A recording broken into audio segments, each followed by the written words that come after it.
The conference room smelled like desperation and cheap cologne. You know that smell? It's the specific mix of fear, sweat, and the ozone stink of overheating laptops when someone's about to get axed. I was sitting at that polished table, the one I'd argued against buying 5 years ago when we were still bootstrapping out of a strip mall in Tempe, watching Preston Hayes pace back and forth like a caged tiger hopped up on energy drinks and business school buzzwords. Preston Hayes, the founder's son, the guy who thought the cloud was something you could literally touch if you climbed high enough. Me? I'm Gordon Brooks, 48 years old, been the senior systems architect here at Summit Logistics for 18 years, and I don't dye my grays because I earned every silver strand debugging server crashes at 3 a.m. while Preston was probably cramming for his MBA finals. If you're here for corporate train wreck stories, stick around. This ride's about to go completely off the rails, and I'm driving the getaway car. We need to talk about velocity, Preston said, stopping to admire his reflection in the glass wall. Kid was wearing a vest that cost more than my monthly truck payment. We need to talk about trimming the fat. The room went silent. That kind of silence where you can hear the air conditioning humming and everyone's blood pressure spiking like we were all about to have simultaneous heart attacks. There were 10 of us around that mahogany table. Engineers, project leads, data folks, people with mortgages, kids in college, the works. And Preston, fresh out of Northwestern with an MBA that apparently taught him people were just spreadsheet rows you could delete to make the quarterly numbers turn green. I sipped my lukewarm coffee. Tasted like battery acid mixed with broken dreams. Preston, I said, keeping my voice level like I was explaining something to a particularly slow child. Our velocity is fine. We just shipped the Q3 update with 0 downtime. The system architecture is rock solid. You start cutting now, you're going to hit muscle and bone, not fat. He turned to me with that look. Not just dismissive, bored, like he'd already made his decision Tuesday on the golf course and was just going through the corporate theater on Thursday because someone told him that's what leaders do. Gordon, he sighed, like he was explaining gravity to someone who thought the earth was flat. That's exactly the problem. You're obsessed with stability.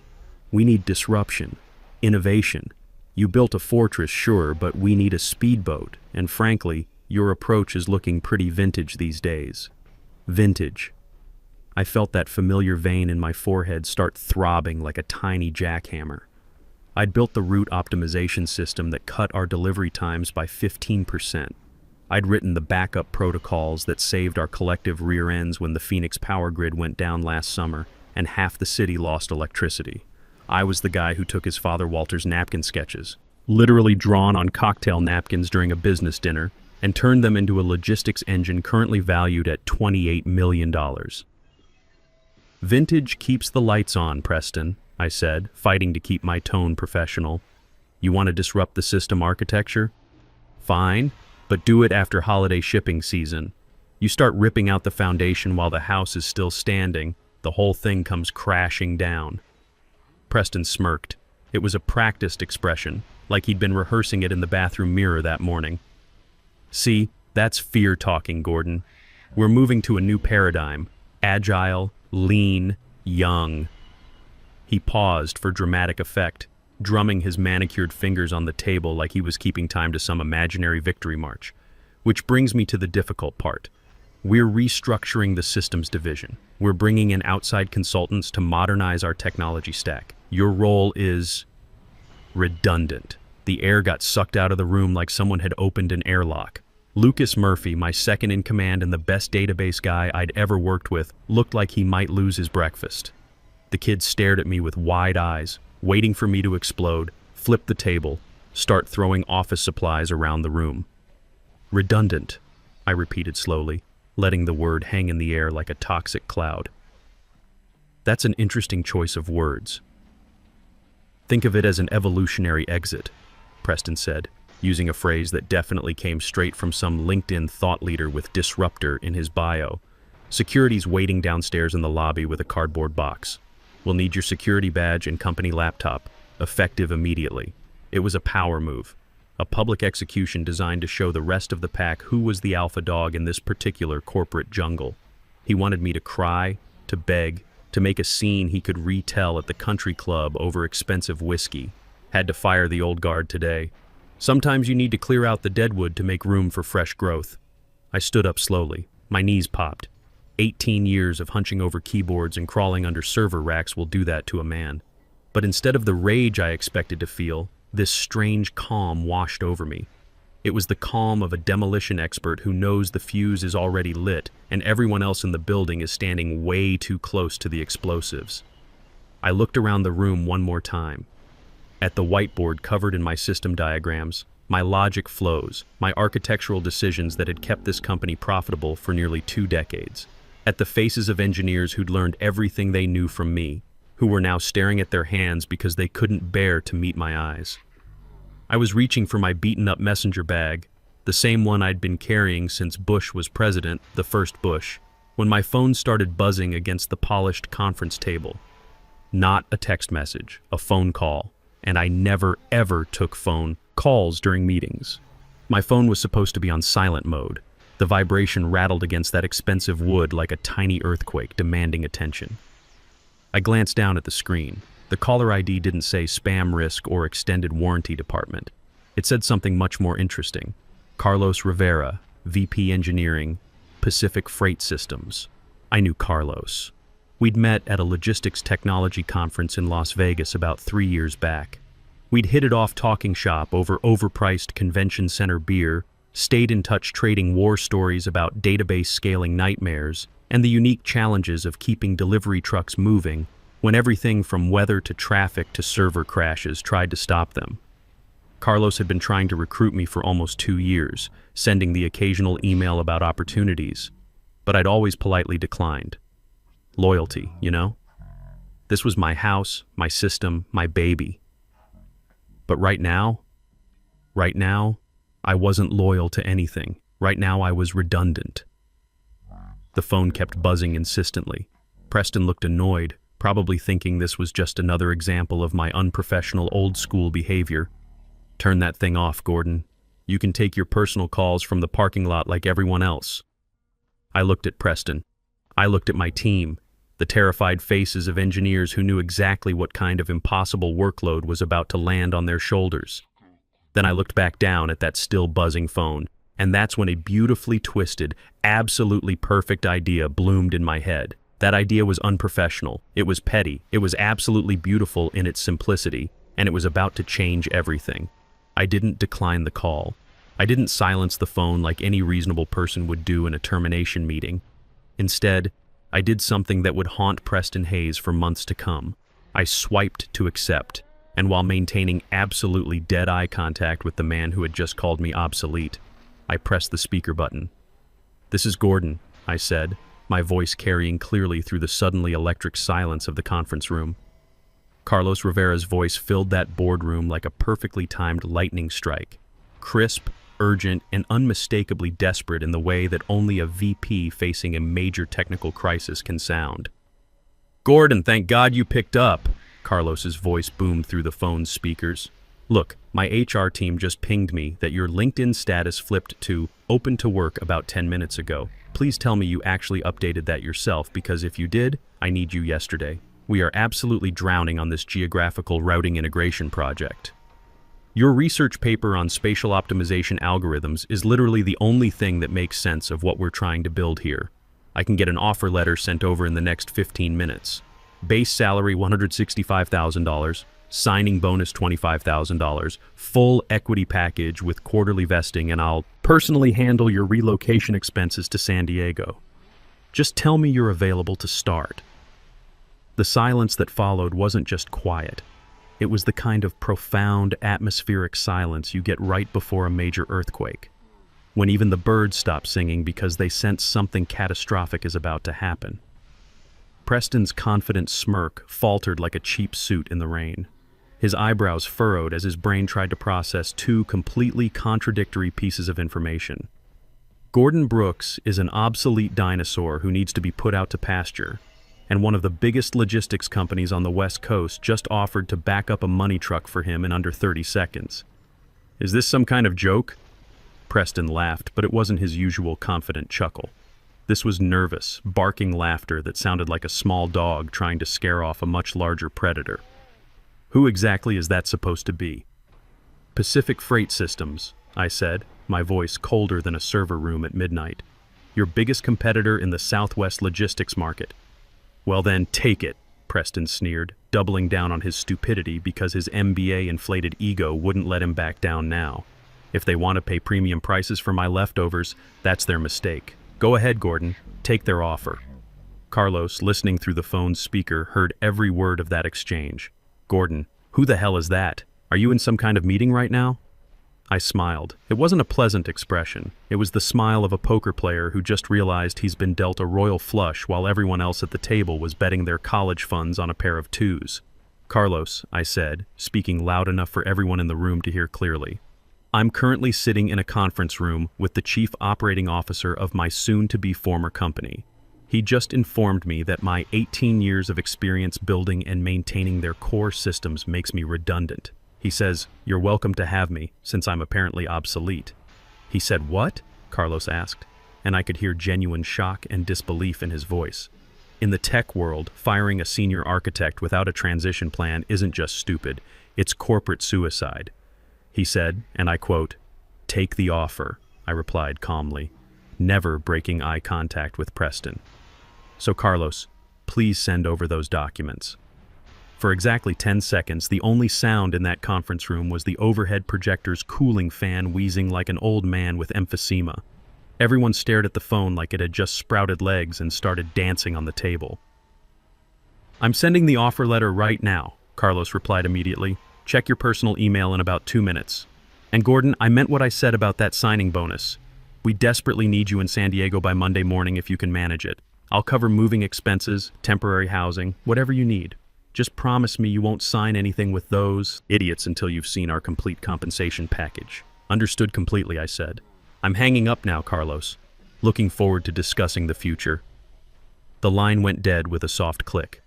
I set my phone down on that polished mahogany table. The black screen reflected Preston's face, and he looked exactly like someone who had just swallowed a live hornet but was trying to pretend it was a breath mint. His brain was clearly struggling to process what had just happened. On one hand, he'd spent the last 15 minutes explaining to the entire leadership team why Gordon Brooks was dead weight that needed to be cut loose. On the other hand, one of their primary competitors had just offered me a package worth over $200,000 in the first year alone, in less time than it takes to order coffee at Starbucks. Preston chose to double down on denial. Denial is powerful medicine, especially when your father's name is on the building and you've never faced real consequences for being wrong. "Well," Preston scoffed, straightening his expensive cuffs like a peacock preening its feathers. "That was certainly theatrical." "Very impressive performance. Did you set this whole thing up beforehand? Have your buddy call during the meeting and pretend to be some VP? My jaw tightened, but I kept my voice steady. "Carlos Rivera is the Vice President of Engineering at Pacific Freight Systems, Preston. You can Google him if you want to verify that. You could also check the speaker roster from that TechCrunch logistics panel you were supposed to participate in last year, but skipped because you were networking in Cabo San Lucas." Lucas Murphy finally found his voice, though it came out sounding like he'd been breathing helium. "Preston, that was definitely Carlos Rivera. He literally wrote the industry-standard white paper on distributed hash table optimization. If he's calling Gordon directly, it means absolutely nothing," Preston snapped, slamming his palm down on the conference table hard enough to make the wireless presentation remote jump. "It means Gordon's good at networking and name-dropping, doesn't mean he can actually code for the modern web environment. We need React rockstars and cloud-native architects, not whatever legacy back-end systems he's been hoarding like some kind of digital pack rat." My phone lit up again with a soft chime. Email notification. Subject line: offer letter, senior infrastructure architect position. I didn't open it immediately. I just let it sit there on my phone screen, glowing like a small beacon of vindication in the corporate wasteland Preston was creating around us. "Legacy back-end systems," I repeated slowly, savoring each word like fine bourbon. "That legacy mess processes 22,000 transactions per day, Preston. It handles the routing logic for your entire fleet of trucks. It's not a mess. It's a cathedral. And you're firing the architect because you want to tear it down and put up a strip mall. We have comprehensive documentation." Preston waved his hand dismissively, like he was swatting away an annoying fly. "We have the company wiki. We have detailed code comments. Any competent junior developer fresh out of coding boot camp could pick up this system and run with it." I glanced at Lucas. Lucas stared down at the table like he was trying to memorize the wood grain pattern. We both knew the truth about that comprehensive documentation. The company wiki hadn't been updated in over 2 years because Preston had slashed the budget for technical writing staff. The code comments were cryptic notes I'd written to myself during late-night debugging sessions, mostly inside jokes and classic rock lyrics that I used as mental anchors for complex logic flows. "Is that so?" I asked, my voice dangerously quiet. "You really believe the documentation is sufficient?" "I absolutely know it is," Preston declared with the confidence of someone who had never actually tried to read technical documentation written by someone else. "I've personally reviewed the folder structure. It's all there in black and white. Now please hand over your company laptop so we can move forward with the transition." Penny Collins, our normally silent API engineer, raised her hand tentatively like she was back in middle school asking permission to use the bathroom. She looked absolutely terrified. Preston? Quick question about the encryption keys for the automated load balancing protocols. Are those documented in the wiki somewhere? Because the last time we tried to apply a security patch without Gordon walking us through it, the entire database cluster locked up for about 8 hours and we nearly lost the FedEx contract. Preston whirled on her like a prosecutor who'd just spotted a hostile witness. "We will figure it out, Penny. That's literally what I'm paying you people to do." This is exactly what I'm talking about when I mention toxic dependency culture. Gordon has deliberately made himself an irreplaceable bottleneck to artificially inflate his value proposition. By removing him from the equation, I'm liberating all of you to reach your full potential, liberating them. Right. Like removing the pilot liberates the passengers on a transcontinental flight. I stood up slowly, sliding my phone into my jacket pocket. The battery felt warm against my chest, like a small furnace of vindication. "You know what, Preston?"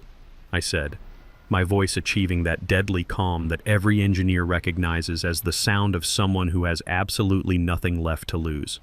"You're completely right.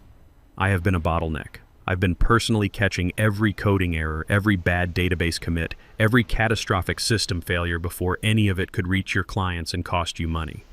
I've been the dam holding back a flood of technical disasters. But if you want liberation from that kind of protection, then be my guest. Be free." I closed my laptop, a battered ThinkPad covered in conference stickers dating back to 2010 when people still thought tablets might replace computers. I unplugged the HDMI cable connecting it to the room's presentation system. The big screen on the wall flickered and went blue. "No blue screen of death?" Preston mocked, clearly thinking he was being clever. I expected more drama from the great Gordon Brooks. "The drama comes later," I said matter-of-factly. "Usually around 2 a.m. on Saturday nights when normal people are sleeping and systems decide to have nervous breakdowns." I unclipped my security badge from my belt. It was an old badge, with a photo taken about 8 years ago when I still had some optimism in my eyes and less caffeine permanently dissolved in my bloodstream. I slid it across that polished mahogany table, watching it spin like a coin before coming to rest directly in front of Preston. "There you go," I said. "I'm officially gone. You got exactly what you wanted. The fat has been trimmed." "Don't let the door hit you on your way out," Preston muttered, already pulling out his phone to check his cryptocurrency portfolio or whatever it is that people with too much inherited money do when they're bored. I walked toward those glass conference room doors. My work boots clicked against the polished concrete floor, a sound that used to mean the expert is coming to fix things but now meant the adult has left the building. "Wait a minute," Lucas called out suddenly, standing up so fast his chair rolled backward into the wall. Pure panic filled his voice. "Gordon, what about the master credentials for the AWS root account? The multi-factor authentication system. It's all tied to your personal device." I stopped at the door and turned around slowly. The entire room went dead silent. Preston looked up from his phone with the expression of someone who had just realized he might have made a tiny mistake. "What root access?" Preston demanded, his voice climbing about half an octave. Lucas was practically stammering now. "The master administrative access. It's tied to Gordon's phone. If he leaves the building, we can't push emergency fixes to the production servers. We can't access the backup systems. We basically can't touch anything critical." "Well then transfer it immediately," Preston said, rolling his eyes like this was the most obvious solution in the world. "Right now. Problem solved." I looked at Lucas, then back at Preston, and suddenly remembered the ironclad security policy that Preston himself had forced the entire company to implement about 3 years ago. A policy designed to prevent departing employees from stealing intellectual property, but written so aggressively that it cut both ways like a double-edged sword. "I can't do that, Preston," I said, allowing myself a small, cold smile. "What do you mean you can't?" Preston demanded, his voice getting louder. "Just do it. Transfer the access. It's not complicated." "You just fired me," I said, my smile getting a little wider. "My employment has been terminated, effective immediately. Which means that according to company Security Policy Section 4, Paragraph 2, which you personally wrote and made everyone sign, I am now strictly prohibited from accessing, transferring, or modifying any company systems whatsoever. If I touch that root account access right now, I would be committing federal corporate espionage." "I'm giving you authorization," Preston shouted, his face starting to turn that particular shade of red that suggests someone's blood pressure is approaching dangerous levels. "You can't authorize a non-employee to access administrative systems," I replied calmly. "That would instantly void your security compliance certifications. You'd lose your insurance coverage. You'd lose your contracts with every major shipping company. Your father would probably fire you before the ink dried on the incident report." "Then we'll just reset everything remotely," Preston yelled, his voice echoing off the glass walls. "We'll call the support department. Just get out of here." "Absolutely," I said, pushing the door open. "Good luck with that reset process. Last time I checked, Amazon Web Services requires 48 hours to verify corporate identity before they'll reset root access credentials. Hope nothing breaks between now and Tuesday." I walked out of that conference room and didn't look back. The hallway air felt cleaner somehow, like I'd just escaped from a building that had been slowly filling with toxic gas. Behind me, I could hear Preston starting to yell at someone, probably Lucas. Definitely not solving any problems. Walking out of a building you helped design from the ground up is a surreal experience. I passed the server room on the second floor, my technological baby. Through the fire-rated door, I could hear the familiar hum of cooling fans, that rhythmic industrial purr I'd fine-tuned over 18 years of late nights and weekend emergencies. I knew which server rack vibrated slightly when the air conditioning kicked into high gear, which hard drive in Cluster C made that faint clicking sound that meant it would need replacement within 6 months. It wasn't just hardware anymore, it was a living organism, and I had just been surgically removed from its immune system. People stared as I walked down the hallway carrying my messenger bag and a small cardboard box of personal items. Word travels faster in a tech company than data packets through fiber optic cables. The Slack channels were probably melting down right now. "Did you hear?" Preston finally did it. "Gordon's gone. We're completely screwed." I saw heads ducking behind monitors. I saw pity in some faces, genuine fear in others. But I didn't stop to say goodbye to anyone. Goodbyes are for people who plan to stay friends. And I wasn't planning to be friends with anyone who had just watched me get publicly executed without saying a word. The first week at Pacific Freight Systems felt like stepping out of a cramped basement and into a luxury penthouse. My new office had actual windows with mountain views. The coffee was not only hot, but actually tasted like coffee instead of industrial solvent. My team, 8 experienced developers who actually listened when I spoke, treated my technical opinions like valuable insights instead of obstacles to their startup fantasies.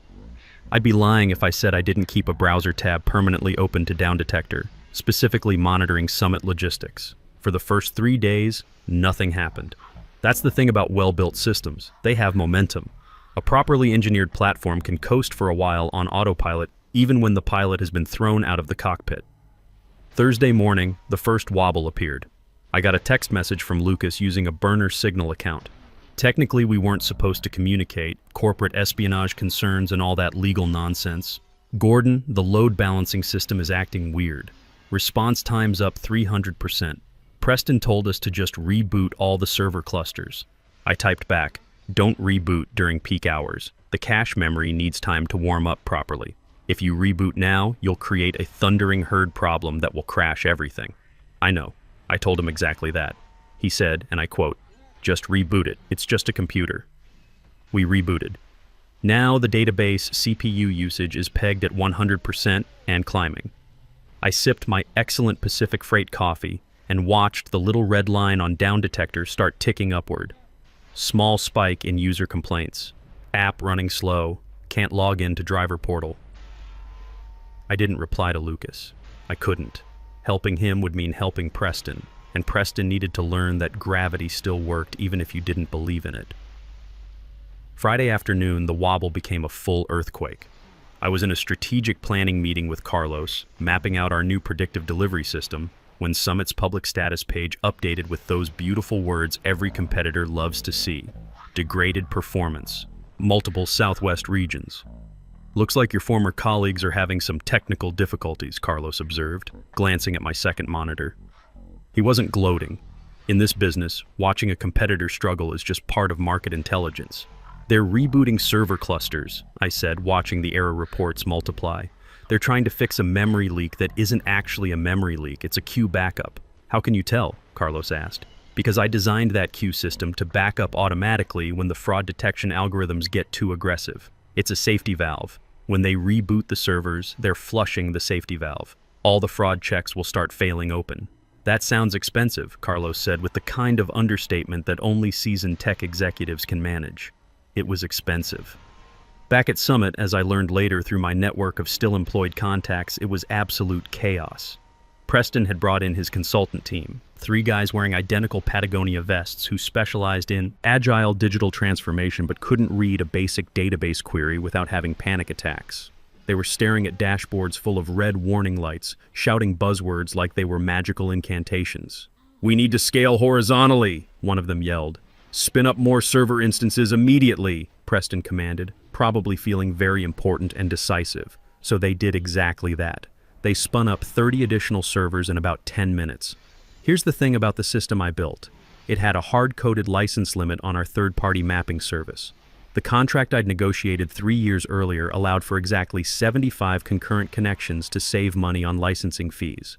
When they spun up 30 new servers, the total connection count hit 105.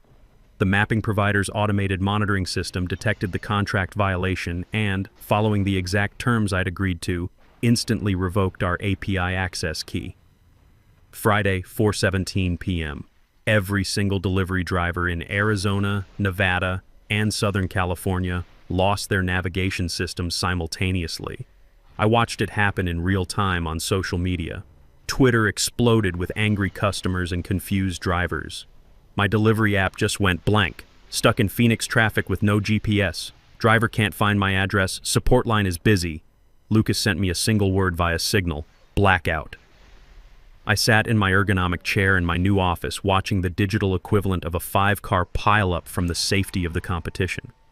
I imagined Preston in that conference room, screaming at his consultants, screaming at Lucas, screaming at anyone within reach while completely failing to understand what had gone wrong or how to fix it. The weekend brought lawyers, which I'd expected. When narcissists fail, their first instinct isn't introspection, it's finding someone else to blame. Monday morning, I received a furious email from Summit's legal department demanding I return proprietary system documentation and administrative credentials within 2 hours or face federal charges for corporate sabotage. I responded professionally, explaining that I'd surrendered all company property during my termination, that all documentation existed in their own systems, and that their current team's inability to locate files wasn't theft, it was incompetence. I also mentioned that any request for my assistance now constituted consulting work, billable at $20,500 per hour with a 10-hour minimum. The phone call came Tuesday morning. Walter Hayes, Preston's father and company founder. His voice sounded like he'd aged 20 years in 5 days. "Gordon, we need to talk. Can you meet me for coffee?" 1 hour later, I was sitting across from Walter in a Starbucks, watching him slide a blank check across the small table. "Name your price," he said simply. "Come back. We'll restructure everything. You can fire Preston if you want. Just please fix this before we lose every client we have." I looked at that check for a long moment. The temptation was real. Not for revenge, but for the satisfaction of walking back in there as the conquering hero, stepping over Preston's career corpse, and reclaiming my technological kingdom. But then I thought about my new team at Pacific, about Carlos who actually listened to my ideas, about building something new instead of constantly patching something old. "I can't come back as an employee, Walter," I said, "but I'll consult. One weekend, I'll rebuild your core routing system so you don't go bankrupt. $400,000 paid in advance, and I retain intellectual property rights to anything I create." Walter didn't even hesitate. Done. That weekend, I spent 48 hours in the empty Summit office, rebuilding their system from scratch. I made it faster, more efficient, more stable than the original. But I also made sure my digital signature was embedded in every line of code, along with licensing terms that meant I owned the technology they needed to survive. 3 months later, I'm sitting in my Pacific office watching the sunset over San Diego Bay. Summit Logistics stabilized. They're not going out of business, but they're not innovating either. They've become the safe, boring option for companies that prioritize reliability over cutting-edge features. Preston is gone, reportedly trying to launch some kind of blockchain-based fitness app.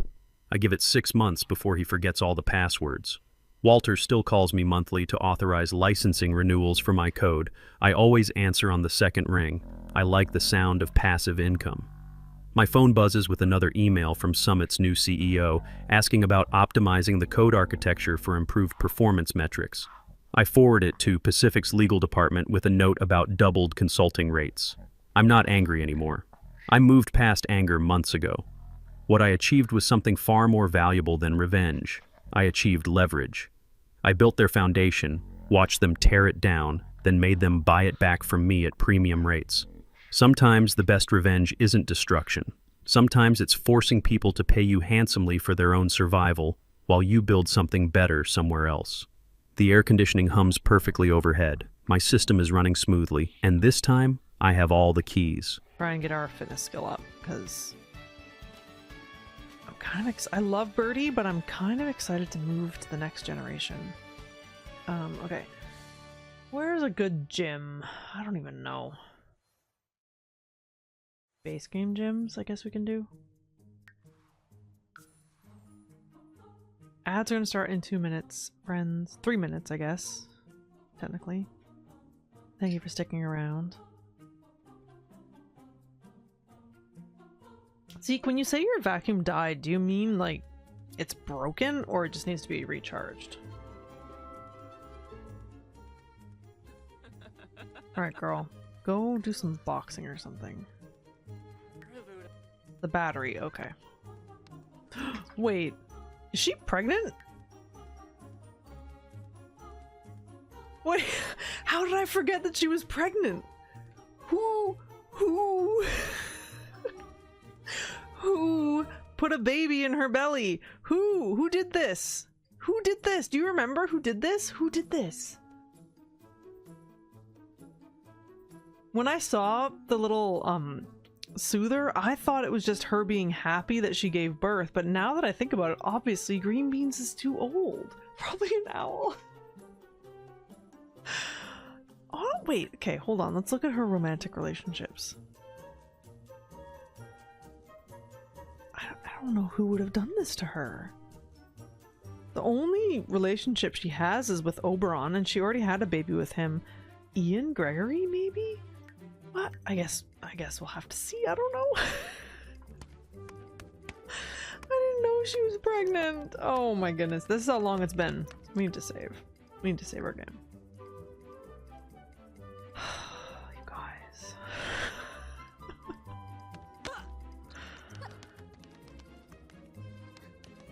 Awful. Who's this? Who are you?